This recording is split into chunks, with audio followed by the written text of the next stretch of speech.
The following is a special presentation of Tony Kurre Radio.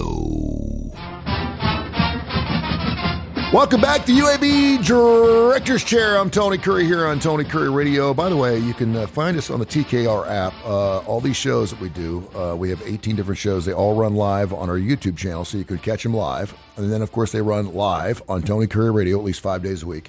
And then they run whenever you want them on social media, not to mention, of course, every podcast platform out there. We're available on everything. He is Mark Ingram. He is the UAB Athletic Director. Go Blazers down there in Southside. Marcus, how you doing, brother? Everything good? I'm doing great, Tony. What do you think about that national championship game on Monday night? Let's start there.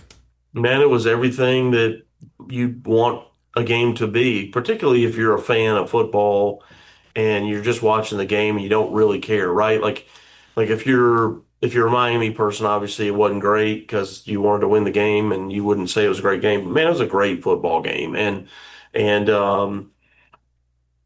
when I was impressed that Miami came back, when Indiana was 10-0, I was like, man, this really could get out of hand because Indiana had been just more consistent, and Miami is so explosive. You knew that at any moment they could, but you just wait, and then they did. Of course, they scored. Mm-hmm. It was a terrific football game, and I think the best team won. At the end of the day, I think Miami's a terrific football team, but, when you look at who Indiana's beaten repeatedly through the season, going through their Big Ten schedule and beating Ohio State, a lot of people thought Ohio State was the odds-on favorite to win it again. Man, I think the best team ended up winning. They beat 5 top 10 teams.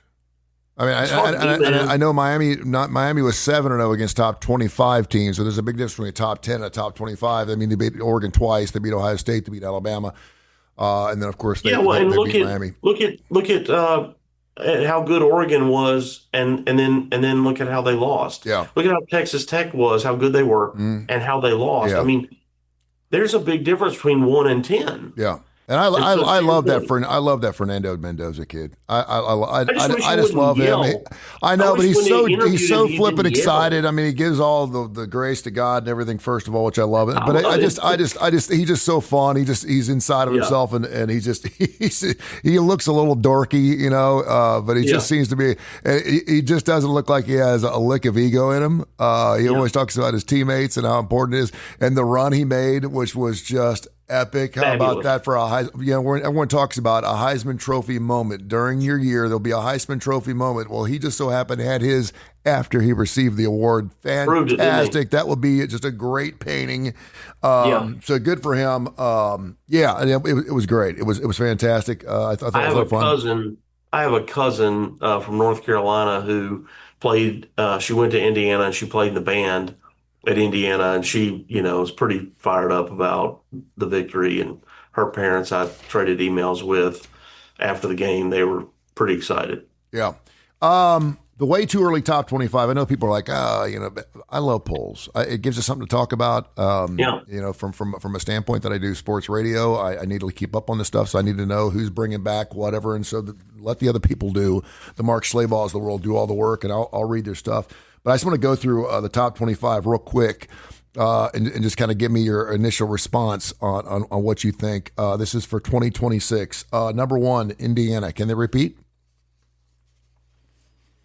Well, let's see. I don't know what they did in the portal with quarterbacks. They've got Josh Hoover coming. The Hoover kid he's a fantastic quarterback from TCU. Mendoza's brother actually left. Yeah, he won the transfer portal because Josh Hoover's taken over a quarterback. He's a fantastic quarterback at TCU, Josh Hoover. Okay, well then, that's the start, and I don't know how many other guys, I don't know anything about Indiana's roster, so I don't know what they lost. That's the biggest thing. When you, if they were an old team, for example, like offensive and defensive linemen in particular, and they had a senior quarterback, not just a good quarterback, but a senior quarterback. Those are the things that are real critical. It's amazing. I'm sitting here looking at some of the key additions. They got guys coming in from Ohio State, K-State, Wisconsin, Penn State. You never see a kid transfer from Ohio State to Indiana. Right. You see it just the other way around. So that should tell you about what Cignetti's got going up there in Indiana. So pretty cool stuff. Texas Longhorns, they only lost 3 games this year. One of those games is Ohio State on the road. Everyone talked about how they just played underneath themselves all year long. Of course, Archie Manning wasn't what we thought he was going to be, but they went 10-3. I mean, 10-3 is pretty good. Preseason number 2. And of course, Archie will be coming back. They also got Cam Coleman from Auburn. He's going to be coming in. Hollywood Smothers, which is one of the great names in college football. And basically everyone else coming back for Texas, so that's going to be interesting. And of course, you talk about they'll be good. Yeah, they're going to be good. Notre Dame number 3. I think they kind of got screwed out of the whole deal. Georgia Bulldogs 4. Just stop me if you want. Oregon 5. Ohio State 6. Texas Tech number 7. And we would never see Texas Tech or an Indiana in a top 10 in back-to-back seasons, but now because the portal. Yeah, this is new, and it's the new college football, isn't it? I mean, we're going to see this now. Like there's a BYU's in here. We're going to start seeing some of these teams that we've never seen before because Mark Cuban's got deep pockets. Yeah, I think that what it does is it allows them to get talent that in the past would not have chosen them. Here's what I would say though: the portal is a blessing and a curse. You can get people who on paper are talented, and if they have already played and proven themselves in college, it's a lower risk decision. Mm-hmm. But when you take players from all over the place and put them in together, they have not grown up in your system. And so teaching that system, which includes how we eat, how we line up, how we stretch, how we dress. We don't wear hats in the building. We don't wear jewelry here. Whatever, all this stuff, like cultural stuff, and getting them to kind of really bond together and love each other and care about the school. Because when you care about the place, you play harder. Yeah. And you wouldn't think so, but your effort changes when you're defending your home. Yep. When you're defending your family, you're defending your home, you're defending the place that you've come to love, you have a different passion level for how you prepare and then play. And so that's probably the biggest challenge with the portal. You can get a lot of talented. Do you question that Ohio State had a talented roster? No. I mean, one of the best. They'll have 6 guys on it. And that's the biggest difference between pros and college to me is the heart. College, you're playing for the school. You're singing the alma mater afterwards. You used to. Yeah, but and I hope you continue to do that. You're singing the alma mater afterwards. You're doing all those things that make college kids special. And now we're sprinkling in $7-8 million on a player. But I hope we don't get away from that. I hope it's still special to an extent. I want it to be competitive. You can't just make it though. You can't just teach it, right? Like I can force you to sing the alma mater, but I can't make inside your heart. I can't force you to love this place. Yeah. And what used to happen is after you were at a school for a year or two, you were there for 4 or 5 years, and after a couple of years, it became your home. Well, and these guys in the locker room were your family. This is really interesting, and I'm glad you brought this up. One of the reasons Indiana was so successful this year and successful in the portal is because they got 880,000 alumni. I didn't realize that. To give you an idea, I think Alabama's got like 350,000 active alumni. Obviously, there's been more kids that have gone to college here, but I'm talking active alumni, part of the Alumni Association. Indiana's got one of the largest alumni situations. So when you're talking about, hey, everyone ponying in $50, you can raise millions of dollars in a heartbeat. And that's real important. That's right. With the way things are switching so quickly, and I believe the number I saw this morning, I want to say we went over 10,000 players in the transfer portal this year, which is, I don't even know how that's possible. 3,300 of them were scholarship players. And we'll talk about the situation where people and listen, man, 70% of that 10,000 will never come out. Yeah. So will that change the landscape of what alum look like for the University of Alabama or for Auburn or for UAB down the road in 10, 15 years? Are we not going to have, because a lot of those alum that bring the cash back are those successful players? No, that's actually not right. Former players are rarely your best. Well, they're the ones at least you see on the sidelines that you remember. Oh, that doesn't mean they're giving you money. Yeah, that's true. I mean, trust me. I mean, I've been around guys that were very successful and did give, and I've been around guys. It's a personal opinion. Yep. They kind of have it in them or not. A lot of them kind of feel like they gave. through their sweat, which is not the right way to think, but they think that, some of them. And uh, but no, your best donors actually, there's a lot to be said for people that are the most involved. So if you really look at the people that are the best donors at their alma mater, it's generally, and I'm not talking about UAB now, I'm just generally speaking, you get a lot of people if they were in student government or in the Greek system, Yeah. because they really bond and they're very involved and they feel very connected to the school. But your point is a good one, which is these kids, when you see a guy who's been at 3 or 4 schools, he or she, they're not connected to any of those places. Lord only knows what they say when they go get a job. So I guess, where did you go to school? Yeah, well, So they say I went here, 3 or 4 here, different. here, Yeah, here. it was. Yeah, Miami 8, Ole Miss 9, A&M 10, BYU 11, Oklahoma 12, USC 13, Louisville, LSU, Iowa Hawkeyes is number 16, going through the way too early top 25 for next season. SMU 17 out of the AAC, Michigan 19 is Washington, TCU is 20, Penn State fell out of nowhere. Arizona State Sun Devils are number 23, and then it is Tennessee Volunteers and the Utah Utes. One school that is not in there, which I don't know what it says about his program or what kind of things he's thinking of doing now in the transfer portal, is Dabo Swinney and the Clemson Tigers, not in the preseason top 25. What does that tell you about where his program is right now? Well, I tell you, man, I've been pulling for Dabo this past season because he's worked so hard to, when I say resist the portal, he has said repeatedly, I believe in taking high school kids, making them love this place, making them love our program, developing them. And I think you can still do that. I agree with him, but you gotta prove that by winning, enough. And he didn't have a horrible season. He just had a horrible season compared to the seasons that he's been having. Yeah. And so I'm pulling for him because I wish that more people would think like that. I didn't pay attention to what they did in the transfer portal. Did they go get a quarterback? They lost their quarterback, Cade Klubnik, who It was supposed to be really good this year. people still think is a great quarterback. I don't know if he didn't have a great year. I think they changed their coordinator.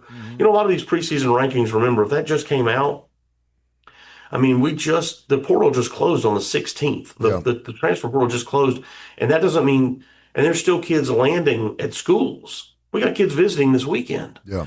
So, we're going to sign high school kids, and we're going to sign some kids who are in the portal but won't come to us until the summer. They won't come right now, but they can sign with us now. Yeah. And so anybody that had transition in the coaching staff, which Clemson did, and then like Penn State did, like they had a brand new head coach, you're going to get a total change, and you're not going to get a great ranking because people just are unsure. I mean, like Lane Kiffin's a great football coach. He goes to LSU, who was a talented football team, and they're ranked 16th or something, which is pretty generous, really. But I bet their talent is better than that would suggest. Yeah. But nobody knows. Crimson Tide number 21 on that list, by the way. I don't know if I even mentioned them. I know some Bama fans are going to be happy about that. He's the athletic director for UAB. We call it the UAB Directors Chair. Been doing the show for several years, and we're going to have some sponsorships coming up here, so we're very, very happy about the 2026 season. We don't transfer around here. We stick tight. We take all the kids within our program, and you love Tony Kurre Radio, and you love Mark Ingram, and you love the UAB Blazers, and you grow up within that family, and we love that. We talked briefly about some things going on in Washington, D.C. with the NCAA meetings. There were some other meetings. You were talking about the big note that they were trying to figure out how to expand March Madness, that deal. And, of course, we're still looking at 12, 16, or 24 teams in college football. Can you tell me what you heard and where you think we're leaning now for the 2026 campaign for college hoops and for college football when it comes to expansion? Anything else that's interesting out there? Well, the college football playoff information is managed all through the college football playoff. It's the only championship that the NCAA does not manage. So even though we will call Indiana the national champion, which they are technically the college football playoff champion. Yes. And it's the only, like I said, it's the only one. The NCAA funds every other championship, whether it's men's basketball or fencing. They fund all the other ones. So they also don't manage anything related to the playoff and expansion for the CFP. They Yeah. do. This is what I think is challenging. They do manage the rules though. So when we talk about calendar changes, like there's only going to be one transfer portal like we did this year, and it's going to be during the winter. If that changes, that will be through committees managed by the NCAA. Gotcha. And transfer rules and that kind of thing that's all NCAA. But anything with a playoff for the championship is just the CFP, and that's a separate organization. Um, I'm hoping that we expand the basketball tournament, but who knows? And then coming back to some of the stuff on the calendar with football, we are hoping to know, and you're like, God, we need to know now, but we probably won't know until like August. So there's a lot of discussion. My understanding on the CFP is that there's still this debate about where to go, stay at 12, go to 16.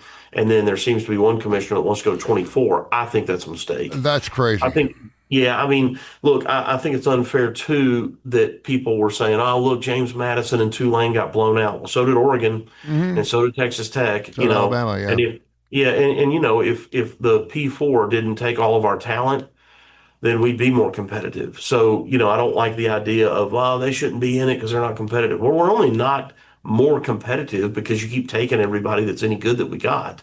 Yeah. And we're going to lose 10 or 15 guys off of our team from last year. It's just like a 12 and 18 NC Greensboro making the tournament, and you're like, they win their conference tournament, they get in. Well, you're talking about basketball. Yeah, well, I am, but I mean, they're never going to win the March Madness, but they can upset somebody early on, and I'm telling you right now, if it's 16, James Madison will pull that upset. There will be a Boise State over Oklahoma game early in the season to knock off a top seed, and that will discombobulate everything because if you got a team like a James Madison just gets up 5 turnovers against one over, knocks off an Ohio State, takes one, then that will mess everything up. So that could be a good thing. So in basketball, I'm in favor of inclusion. In football, I just think we need an opportunity to have access to that playoff. The way that we did this year, I thought it went the right way. And was Madison the second best team? I don't think they were. I think they were really good. But it just happened to be that in the American, not unlike, call it the SEC, between Tulane and North Texas and Navy, I think any of those 3 teams would have been a better choice than Madison. I'm biased. We didn't play Madison, but I respect James Madison's program, but my opinion is that Navy and North Texas were better. But by teams 1 and 7 so far in the 2 years. I know they reseeded this year in hopes that perhaps we wouldn't have teams like Indiana getting buys like they did last year just because they won their conference or whatever it was. But what are your thoughts on? And I know a lot of fans are loving this, but we need to have more. At least I'm saying this. We need to have more home games during the playoffs. I think that'd be fun. Yeah, it was super cool to see Indiana win the Peach and the Rose in the same year, which was like, what? They won the Peach and the Rose? They sure did. And I want to take away from the granddaddy of them all, and I don't want to take away from these big bowls, the Sugar Bowls. I get that, the Cotton. But I mean, that home field advantage is so crucial. Do you see that part of the playoffs down the road? Maybe one more home game before we move on to this season? I wouldn't be surprised by it. And some of that is just, having available venues to do it. And you think, well, of course you're going to have big crowds. Well, think about this. If you're an Indiana fan, you traveled to Atlanta and then you traveled to California and then you traveled to Miami, and that's at the end of the season. I mean, like, it's expensive, so, on some level for the fan base to be able to support their team and not have to travel like that. I remember we used to talk about that kind of travel just around bowl games. Yeah. One bowl game is expensive. Like, if you were going to take a family of 4, think about this. If you're going to take a family of 4 to Miami, you're going to fly from wherever you happen to live. Even if you're an Indiana grad, you might live in Dallas. You're going to fly them. Let's just call it $500 a ticket. That's probably a conservative price. Very conservative. At not a holiday time, but you're going to Miami, which in the winter is a destination spot, Sure. right? There's not a hotel down there that's going to let you do that for less than a 2 or 3 night minimum, No, and it's it's a probably going to it's a cost $10,000 trip. Yeah, I mean, yeah there's no doubt. And then you're just talking about the six hundred residents and stuff dollars a down in night Miami. if you're lucky in a hotel. I keep hearing from some of the smudge heels dug in, can't see the difference, adapt or die type of guys that say that the conference championships are dinosaurs now, that they just don't mean anything anymore. What's your thoughts on conference? Well, Obviously, you don't have to more win one in order to get in. I know that, yeah, but I mean, the more we expand the playoff, the less relevant they'll be. So I remember when the SEC started this whole thing back in 92, 93, whatever it was down at Legion Field, and it was like the coolest thing I'd ever seen. I still have a ticket. It wasn't sold out. I still have the original ticket. And then, of course, every conference decided to do that. It was a huge moneymaker for everyone. We all decided, why weren't we doing this 50 years ago? Do you see any changes there when it comes to conference or maybe perhaps some type of realignment where you have something like the SEC where we're just going 1 through 18 now instead of having an East and a West or a North and a South, so we don't have a Duke making it into a championship game? How do you see that playing out? I think they're in jeopardy. I think they're great too, but they are becoming less great as the playoff expands because on some level, you'd rather be in a league like the SEC and be the first team not in that championship. Mm-hmm. Because as the playoff expands, you're going to the playoff and you don't have to worry about losing that game and getting knocked out of the playoff. I.e. If Alabama. you lose that game, you could get knocked out. Alabama was it, yeah. Right. And they've done this now 3 times. Yeah. Yeah. So some people don't want it because the risk of it. And I think that's bad. I mean, I think those championship games are terrific. I think look, whether it's bowl games or those championships, these cities wouldn't host these events if they weren't good for their cities. Yeah, and this is the part of the student athlete, the college, the innocence that we're losing by having the flooding of money coming into this thing, the naivety of having these college kids that still aren't smart enough to go tackle the world and change everything they touch. I still love that. And conference championships used to always be the first thing. You had your rivalry games, but I mean, that's the first thing. We don't even look at a national championship or a bowl game. We're going to go tackle our conference championship because if we win our conference championship, we got something really, really proud to say we have. And then if it turns into something bigger and better, then so be it. But conference championships are always just super huge, and now it just doesn't seem like it's that big of a deal. What are your thoughts on? We had 47 bowl games this year. I love bowl games. I think the more bowl games, the better. I'd much rather watch Tennessee State and Grambling State play a couple 5 and 7 teams than watch some Hallmark movie over the holidays. If there's college football on TV, I'm watching it. It's better than nothing. Yep. I don't know why these knuckleheads are like, "It's terrible football." There is no such thing as terrible football. The viewership was up. Yeah, there's the answer.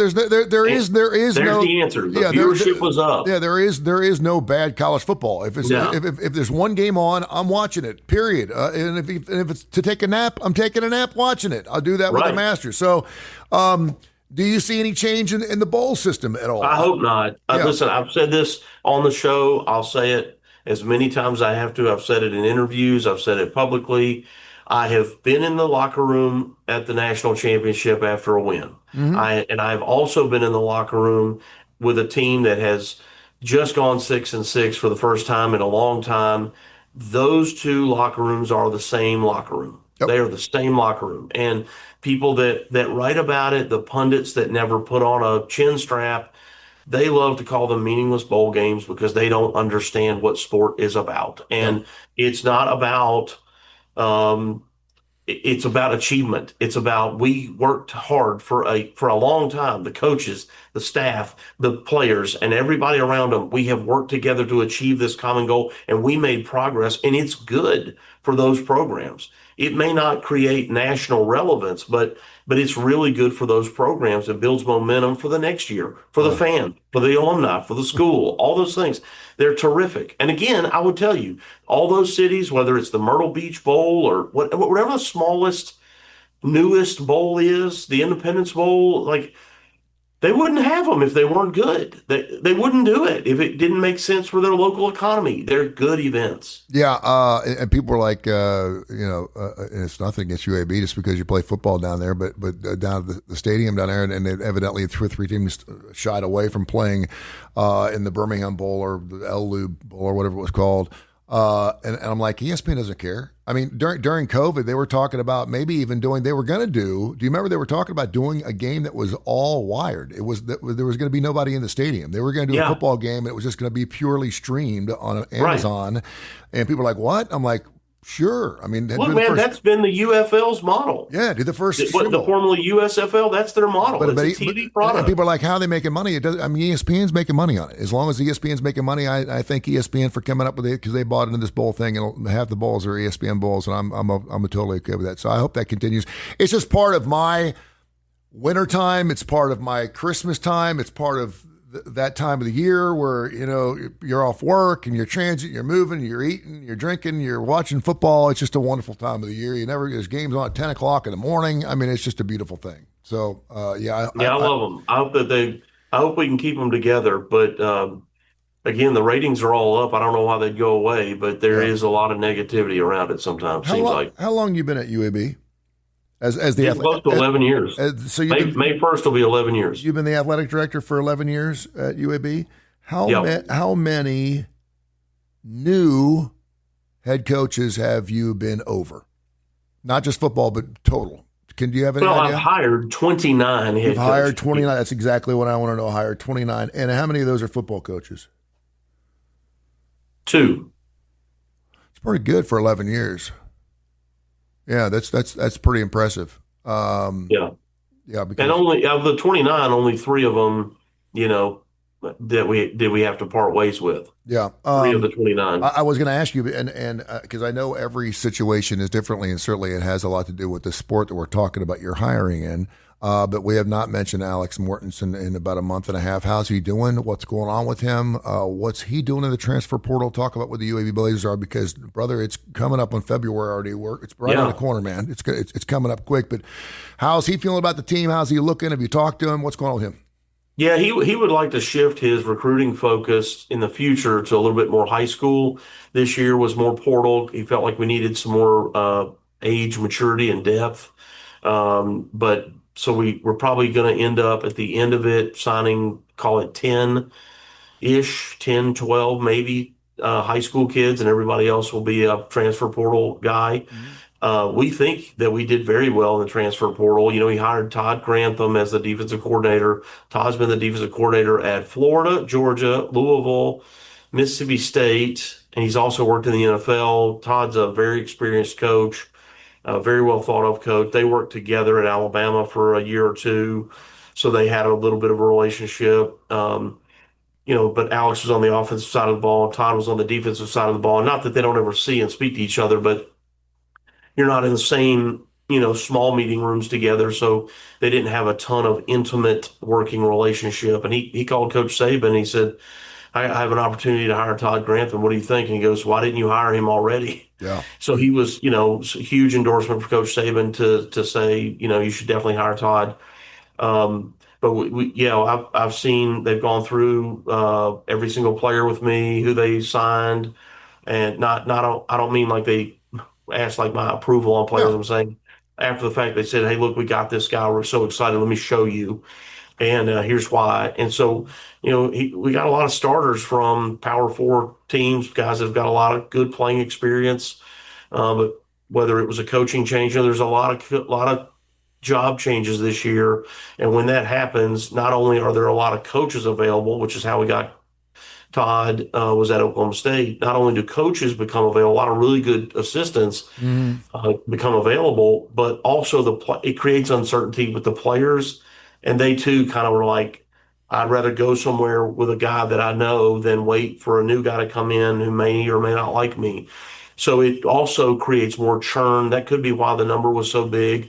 You said 10,000 in the portal. That's probably a contributor on a little bit of it. Yeah, that was one of the knocks against Indiana this year. They had 47 seniors coming back. You're like, well, how did they have seniors coming back? I mean, everyone got that extra year, depending on, and then you had like 47 other guys that were like older than 21. Well, people don't realize Miami was actually older than the Green Bay Packers were when you're talking about average age of their line players. So I mean, and I'm not crazy about it. I remember quarterback for Miami, Gino Torretta. I think he was 24, 25, 26, 27. I don't know what he was in the national championship game back in 92, 93. Yeah. But that's kind of strange because a guy obviously's got some more smarts up here when he's 25 as compared to an 18 or 19-year-old.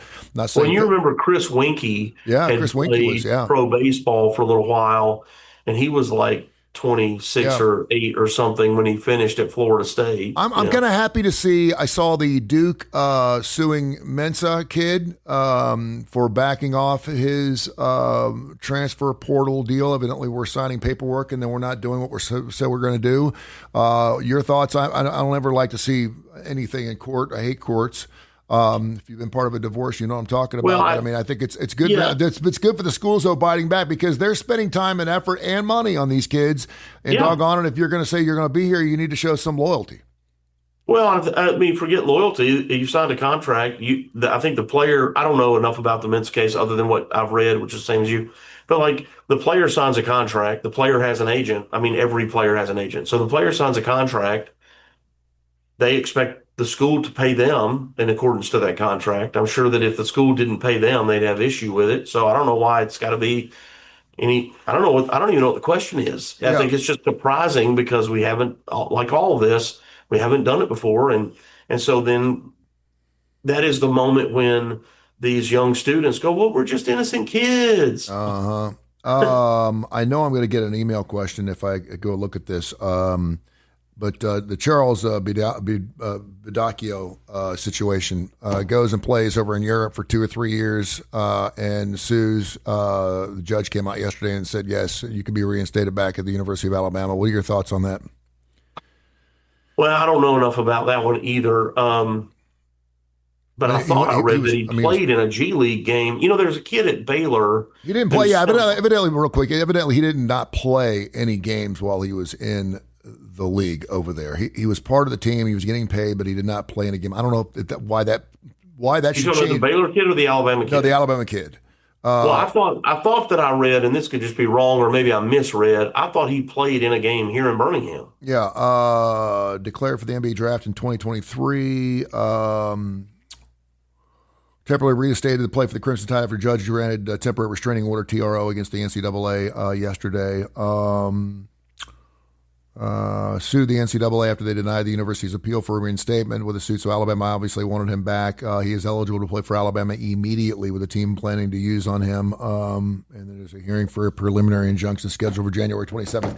I don't know. I mean, it's so funny because we come such a long way from signing napkins and losing 5 or 6 years of scholarships for football teams to now being able to go play pro, play in a G League or go to Europe or wherever, China, and then come back and actually play for your college team again. And you know what it is, man. Well, we're seeing this all over the country, whether it's this or these eligibility rules in general. You get a sympathetic judge who is a graduate of the school or a fan of the school, and they pass a bill or they rule in a certain way to give a student or to prevent the NCAA from enforcing its own rules, and that's the problem. That's why we keep as a governing body, the NCAA is asking for the federal government to step in. Yeah. Because it's like we can't enforce our own. We have rules against all this stuff, all the stuff that everybody keeps questioning. We have rules against all this, but when you have a judge somewhere that says you can't enforce your rule, well, that's a problem. That's basically why we're asking the federal government to step in and say, hey, we need you to give us the authority to just enforce our rules, or else we don't have any rules. Yeah, true. The money keeps coming, man. As long as the pockets are deep enough. I guess it's what. Do you foresee? I know we got this $20.5 million cap or whatever. Do you foresee the money tempering down just a little bit? I mean, or do you just see it keep going up? Do you? Because I mean, there's some of my peers out there who are saying that we need to, that we need to just remove the cap, and you can point to the schools that would say that, which is the ones who don't have any financial challenges, and so those are the ones because Indiana won the national title, who some of their conference peers have never lost to or almost never lost to, and all of a sudden they won it, and it's like, wait a minute, we can't allow that to happen. So how do we fix that? Well, let's try to figure out a way to outpay them, outspend them. We've got to find an edge. So they go from we need to have a cap, got to have a cap, to, you know what, we probably need to this is just silly that we have a cap. Yeah. And it's $20 million too. It's crazy. Because they can't stomach being they lost. I know it. We didn't even talk about basketball. We'll get to it next week. Season continues. Go to UABsports.com, UABsports.com for all your tickets. We got some big games, man. We got South Florida at home tonight. We got Memphis coming here in a couple of weeks. Look, we need our fans to show up. This team has got a lot of energy. They got a lot of talent. They've been a little inconsistent, particularly oddly enough at home. We've won. Yeah, it's been good. I saw you not won home games, but man, it's not that they're bad. They're just. They're finding their rhythm, but they gotta have fan support. Please come out and support this team. I may grab my boy. We may come down. What time's that game tonight? 6 o'clock tonight. 6 p.m. Put the Currys down for some tickets. We're gonna come down there and see. I'm bring my boy down there. He loves some UAB Blazers. All right, man. Thank you so much. I appreciate you. We'll catch up next week. Okay, sounds great, Tony. Thanks. This has been a special presentation of Tony Curry Radio.